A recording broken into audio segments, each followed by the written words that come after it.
Hey, what's up, everybody? It's your boy Richard Graves of Richard Graves Group. Thank you guys for joining us this evening. I'm going to touch base on a few things. Tomorrow, I'm going to have our main show with me and Jonathan. We'll be on talking about current affairs, talking about some of the political issues and some of the issues in entertainment, as well as pop culture. But today, I'm just going to talk about one topic. This will be a quick and short video. I'm going to discuss Senator Tim Scott was on The View. And I've had some conversations about this outside of social media and on social media regarding this idea that African Americans have to be the exception in order to succeed in American society, that, it's not the rule, that we have so many obstacles against us because of systemic and institutional racism that we cannot succeed is one of the messages we're being given. Now, I'm going to be honest with you, that message generally comes from the left, that a black person is exceptional for exceeding. Oddly, I've heard this said to people that have succeeded on different levels, but that's a discussion we'll have after viewing some of the video I had to play. But before I go further, of course, hey, like and subscribe this show. Like and subscribe Richard Graves Group. And also, please come on Twitter and follow us on the Richard Graves Group at Twitter. I think it's Group Graves at Twitter, I believe is what our handle is there. That being said, Senator Scott was on The View a few weeks back, and Sonny took exception to Senator Scott saying that he was not the exception. But I'm going to let you listen to them talk about it, and we'll talk about what they have to say. This is Senator Scott in The View last week. And you are the first black senator elected in the South since the Reconstruction. That would be about 114 years. Yet you say that your life disproves leftist lies. And Yes. My question to you is, I'm the exception, right? You're the exception. Maybe even Miss Whoopi Goldberg is the exception. Oh, she's But definitely the exception. we are not the rule. And so when it comes to racial inequality, it persists in 5 core aspects of life in the U.S. economics, education, healthcare, criminal justice, and housing. At nearly every turn, these achievements were fought, threatened, and erased, most often by white violence. You have indicated that you don't believe in systemic racism. What is your definition of systemic racism? Let me answer the question that you've answered. Or does it even exist in your mind? Let me. Okay, before we go further, I want to just point out how she presupposed that, or how she put that to Senator Scott. That in itself should be problematic. All right, so she asked him if he believes in systemic and institutional racism, or systemic racism, as if it is a religious doctrine. Unfortunately, it has become that to some people on the extreme left. It's a doctrine. If you got to check this box, you got to believe it, and believe it in the same way that we say it. I believe the terms systemic and institutional racism, which were once academic terms, have become incredibly loaded pop culture terms, and people throw them around without really knowing what they mean. I'm not saying that Senator Scott doesn't know what it means, and I'm not saying that Sonny doesn't know what it means, but what I am saying is that it has now become part of the popular vernacular, the popular phraseology of trying to see how woke someone is, or how down for blackness someone is, when you throw those words out there. To the point when I have had academic discussions about, some of the issues that strain us as a society regarding race, when I've described some of them, people have accused me of trying to forward CRT, critical race theory, when I'm talking about a simple aspect of American society, something like the finance system, the banking system, and how it did have issues, and still does, of course, but had significant issues that led to some lawsuits that the big banks settled to not have to deal with, regarding how mortgage loans were given to African-American lenders right before we had that last crisis back in 2008. In any case, these words are loaded, and as you see the way Sonny presented it, it was like a religion. You have to believe this and say it the same way we do in order for you to be valid. But let's go further. I'll try not to interrupt. answer the question this way. One of the things I think about, and one of the reasons why I'm on the show, is because of the comments that were made, frankly, on this show, that the only way for a young African-American kid to be successful in this country is to be the exception and not the rule. That is a dangerous, offensive, disgusting message to send to our young people today, that the only way to succeed is by being the exception. I will tell you that if my life is the exception, I can't imagine. But it is. But it's not actually. It's been 114 years. Yeah. So the fact. I'm sorry, y'all. I'm gonna have to talk about that too. All right. So first of all, I just find that smug look she has on her face just annoying, because again, but this is what happens when you have religious zealotry. All right. Sonny is part of the religion of anti-racism and the religion of that comes with that. And please don't take this as me saying that racism doesn't exist. Please don't take this as me saying there are not systems and institutions that need to be addressed in American society regarding race. But what I am going to say is, she kind of gets him here because he says his life is not the exception. And she says, well, you're the first Black senator in 114 years. Let me make two things perfectly clear. One, I don't believe that Senator Scott was saying that his life as in ending up a senator is not an exception.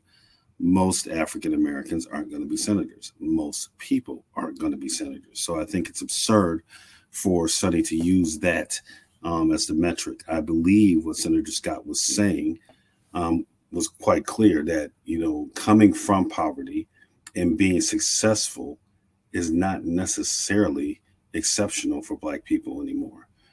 That should be something that we can attain based on what was fought for us by, Dr. King, Malcolm X, Marcus Garvey, our ancestors, Harriet Tubman, whoever you want to say, but who got us to this point.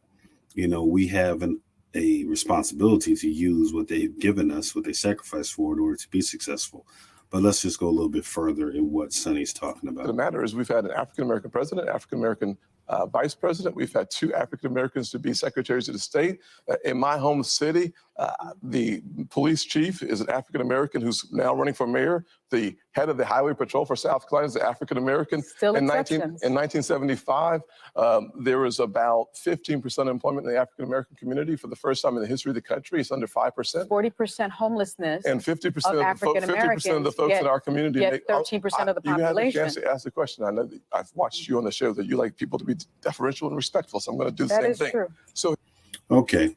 That also, you see how she tried to, anytime he brought up something that was a positive, she had to search for a negative in order to hold on to this religious belief that Black people, we can't do anything for ourselves, and that we, basically just woe is us, and we waiting for someone to save us or give us some reparations or whatever. And regardless of how you feel about reparations or anything like that, I'm going to say this.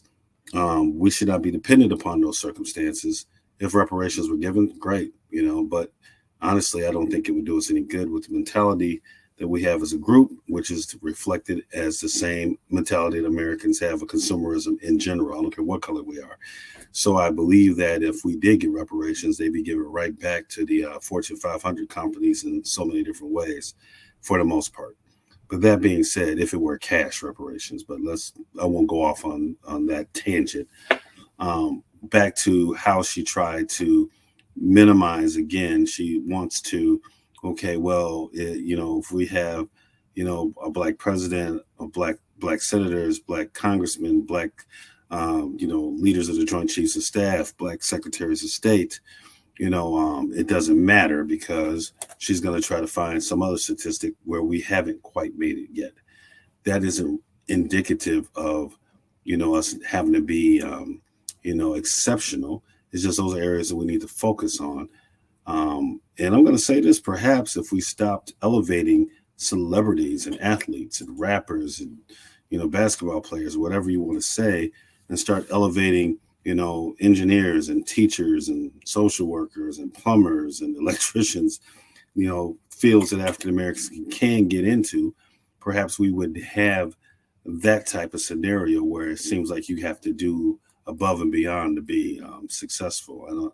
I think we have to understand what the metric of success is. That's being able to make a living, honest living, and take care of your family, and, leave an inheritance for your children, and you don't have to be Elon Musk to do that. You don't have to be Tim Scott to do that. You don't have to be Jay-Z to do that. You just have to find what it is you want to do. I don't care if you go to school, go to college, go to trade school, go to Job Corps, whatever you do, to find what it is you like to do and to make that a business for yourself. But I'm going to continue on. Let's hear what else they have to say. So here's what I'm going to suggest. I'm going to suggest the fact of the matter is that progress in America is palpable. It could be measured in generations. I look back at the fact that my grandfather, born in 1921 in Sally, South Carolina, when he was on a sidewalk, a white person was coming, he had to step off and not make eye contact. That man believed then, with some doubt now, in the goodness of America, because he believed that having faith in God, faith in himself, and faith in what the future could hold for his kids would unleash opportunities in ways that you cannot imagine. Every kid today can look, just change the stations and see how much progress has been made in this country. ABC, NBC, CBS, ESPN, CNN, Fox News all have African-American and Hispanic hosts. So what I'm suggesting is that the yesterday's exception is today's rule. And for us to so suggest— America has met its promise. No, of course, the concept of America is that we are going to become a more perfect union. But in fact, the challenges that we faced 50 years ago and 60 years ago should not be the same challenges that we face today. And here's the way that you measure that. Okay. And I wanted to stop there with what she said when he said what he said. All right. All of us, our grandparents, great grandparents, we are not living the same life that they were living. And I'm going to say this, we walk down the street. We're not told to move because we're Black.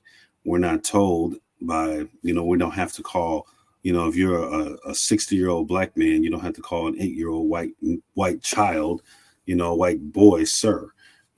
I think that we've gotten past all that. That's something to acknowledge because that shows that we've gotten further as a society.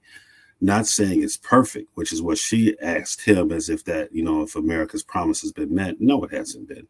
But again, you see how they try to move the goalposts, because she has to have this religion of anti-racism, this religion of us being perpetually victim must be held on to by Sonny at all means. So she's really not interested in hearing what he has to say. She's just trying to find ways to respond to keep Black people in the position of victim in her mind. Let's continue. When my mother was born, about 10% of African Americans got a high school degree, diploma. Today, it's over 90%. When you look at the income, success that we've had— That's an HBCU stat. Well, listen, HBCU stat is a good one because— Okay, what does it being an HBCU stat have anything to do with it? Here's the thing. If you can acknowledge that there's more African Americans that are getting high school diplomas at this point in history than there was in the past, I don't know what to tell you. But further to the point, yeah, there are areas where African Americans aren't doing well in high school.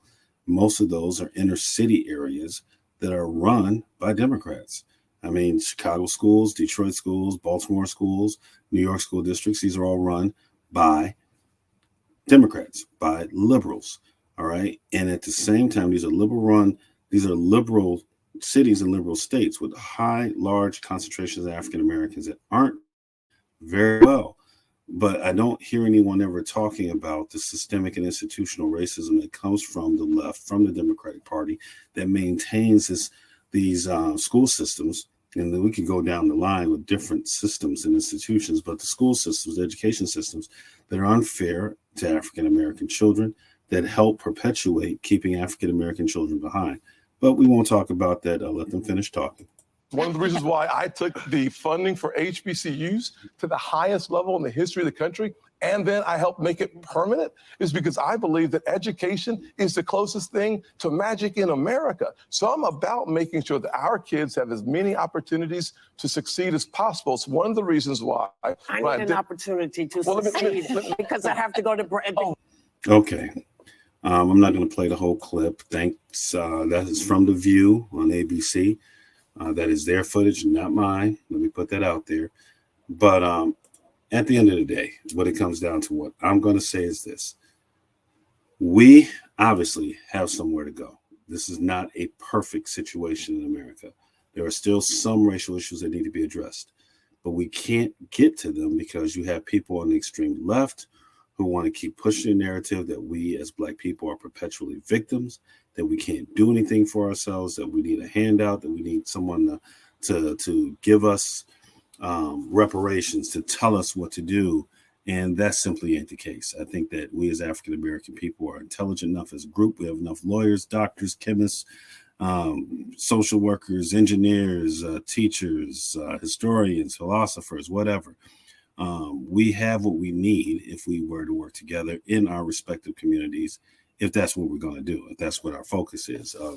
And some people had a focus of just simply integrating into society and going to communities and living our lives without having to worry about being stuck in inner city communities, concentrated and dealing with poverty issues, or concentrated anywhere. But that's a whole different conversation. All right. But I'm going to say the one thing that does need to change in our communities, and this is a serious statistic that I've come across. Now, this statistic I came from is from the Office of Juvenile Justice and Delinquency Prevention. And this is from the U.S. government. And it says, and this is a stat that gets me, percentage of children living in two-parent homes by race and ethnicity. All right. Two-parent homes. White community, 75.6% of white children are raised in a two-parent home. 67.5% are raised in Latino homes, have two parents. 4 in 10, 43% of Black children live in two-parent households. Now that is a significant issue there. All right. I think that this is one of the primary agitating factors. It's not the only factor, but this is something that people who want to harp on systemic and institutional racism don't want to talk about. Don't get me wrong. You can trace this back to not the New Deal, but to the Great Society of LBJ with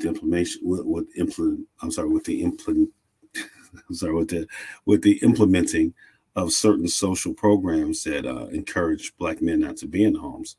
That can be one of the things that we can talk about as being contributing to those numbers over the last 40 years, 40, 50 years. But those numbers are those numbers are unacceptable. There we go. Apologize for stuttering. At the end of the day, we need to do something to change that metric. And that requires us to do some culture changing. And I don't think people like talking about that. In fact, look at poor Bill Cosby when he made the suggestion that we spend money on getting your kids additional help in education as opposed to Jordans. He got ridiculed. In fact, I believe that's part of the reason that some of the Black community turned against him, because they felt he was being judgmental on Blacks. And I don't think that we can equate being judgmental of low standards is equivalent to being judgmental of Black people, because I don't believe we as a people are about low standards. However, I believe apparently some people do believe that. At the end of the day, I'm just going to say that we do need to work on the community, our family units first, our community, and I'm not saying this we don't have to deal with issues like, retraining and different ways of hiring law enforcement to deal with racial bias and racial inequity there. I'm not saying that we're not going to deal with racial, systemic, and institutional issues in the banking industry and the finance industry that are disproportionately negative towards African Americans. Of course, we have to deal with all those things. But simultaneously, we do need to start talking about family structure, because you can't tell me those numbers don't have something to do with what exactly is happening in a lot of African American communities across the country. That being said, I'm going to leave it at that. I'm going to end it. I'll talk to you all tomorrow with Jonathan. And again, look out for the house music or history of house music channel. We're going to have new interviews coming up. Looking forward to doing that. We have some new interviews in Richard Gray's group. And looking forward to talking to you all soon. Have a safe week. God bless.